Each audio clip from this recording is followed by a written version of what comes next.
हिंदू राष्ट्र हुआ करते थे 13 देश, लेकिन आज हिंदू धर्म का यहाँ नामो निशान नहीं है। इसीलिए लोगों को जागरूक करने के लिए इस वीडियो को पूरा देखें और शेयर जरूर करें।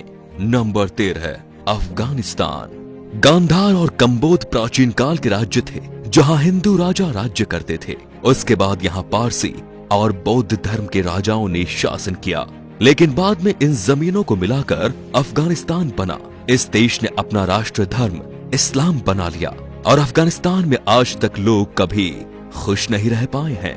नंबर 12 है पाकिस्तान।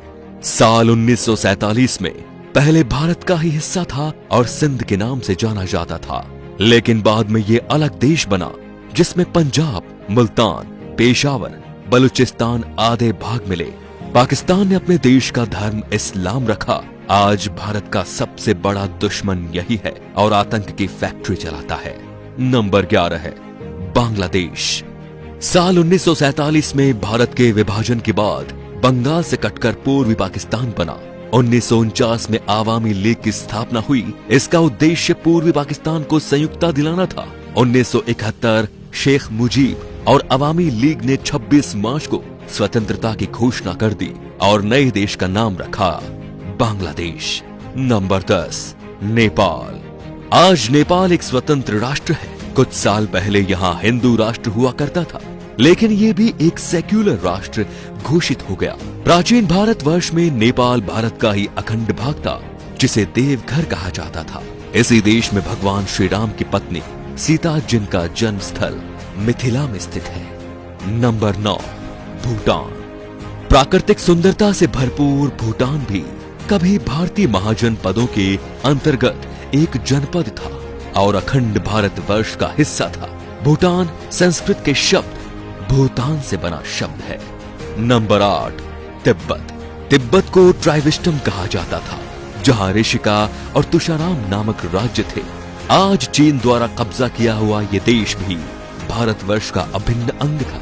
तिब्बत में पहले हिंदू, फिर बाद में बौद्ध धर्म का प्रचार हुआ और ये बौद्धों का प्रमुख केंद्र भी बन गया। Number 7, Myanmar. म्यांमार को प्राचीन भारतवर्ष में ब्रह्मदेव के नाम से जाना जाता था।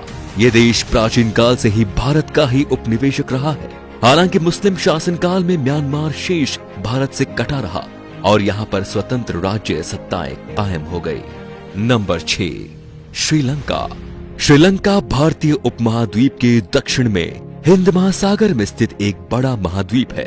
ये भारत के चोल और पांड जनपद के अंतर्गत आता था। कालांतर में यहाँ के सिंघल राजा ने बौद्ध धर्म अपनाकर इसे राज्य धर्म घोषित कर दिया और आज श्रीलंका भारत से अलग है। Number 5, Malaysia. मलय प्राय द्वीप का दक्षिणी भाग मलेशिया देश के नाम से जाना जाता है। इसके उत्तर में थाईलैंड, पूर्व में चीन का सागर और दक्षिण और पश्चिम में मलक्का का जलडमरू मध्य है। उत्तर मलेशिया के बूजांग घाटी तथा मरबाक के समुद्र किनारे के पास पुराने समय के अनेक हिंदू तथा बौद्ध मंदिर आज भी है। मलेशिया अंग्रेजों के गुलामी से 1957 में मुक्त हुआ। वहां पहाड़ी पर बटुकेश्वर का मंदिर है, जिसे बातू गुफा मंदिर कहते हैं। पहाड़ी पर कुछ प्राचीन गुफाएं भी हैं। आपको बता दें कि मलेशिया फिलहाल एक मुस्लिम राष्ट्र है। Number 4, Singapore. प्राचीन काल में भारत के इस हिस्से का नाम सिंहपुर था, जो आज सिंगापुर हो गया है। बाद में 9 अगस्त 1965 को अंग्रेजों ने सिंगापुर को स्वतंत्र और एक गणतंत्र देश बना दिया। Number 3, Thailand. हमें भले ही घूमने के लिए कहीं जाना हो तो थाईलैंड का नाम दिमाग में आता है, लेकिन ये बहुत ही कम लोग जानते हैं कि थाईलैंड का प्राचीन भारतीय नाम श्याम देश है। प्राचीन काल में यहाँ हिंदू और बौद्ध धर्म और संस्कृति का एक साथ प्रचलन था, लेकिन अब ये एक बौद्ध राष्ट्र है। खैरात के दक्षिण पूर्व में कंबोडिया की सीमा के पास, उत्तर में लगभग 40 किलोमीटर की दूरी पर यूरीराम प्रांत में प्रशांत फनाम रंग नामक सुंदर मंदिर है। Number 2, Cambodia. पौराणिक काल का कंबोज देश, कल का कंपूचिया और आज का कंबोडिया पहले हिंदू रहा और फिर बौद्ध हो गया। विश्व का सबसे बड़ा हिंदू मंदिर परिसर तथा विश्व का सबसे बड़ा धार्मिक स्मारक कंबोडिया में स्थित है। यह कंबोडिया के अंकोर में है, जिसका पुराना नाम यशोधरपुर है। Number 1, Vietnam. प्राचीन भारतवर्ष में वियतनाम को चंपा कहकर पुकारा जाता था। चंपा के लोग चांप कहलाते थे। वर्तमान समय में चांप लोग वियतनाम और कंबोडिया के सबसे बड़े अल्पसंख्यक हैं। आज के ये अपने आप में एक स्वतंत्र राष्ट्र हैं। भारतीय इतिहास के अनुसार भारत के सम्राट विक्रमादित्य संपूर्ण अरब को जीतकर अपने साम्राज्य में मिलाया था। भारत में आज जिस तरह लोग जात पात में बट रहे हैं, उससे हमारे देश को खतरा है, क्योंकि हमारे देश पर राष्ट्र विरोधी ताकतों की बुरी नजर है और वे हमें आपस में लड़ा रही हैं। इनसे सावधान रहना सीखें, नहीं तो हमें आज नहीं तो कल और कल नहीं तो परसों पछतावा तो होना ही है।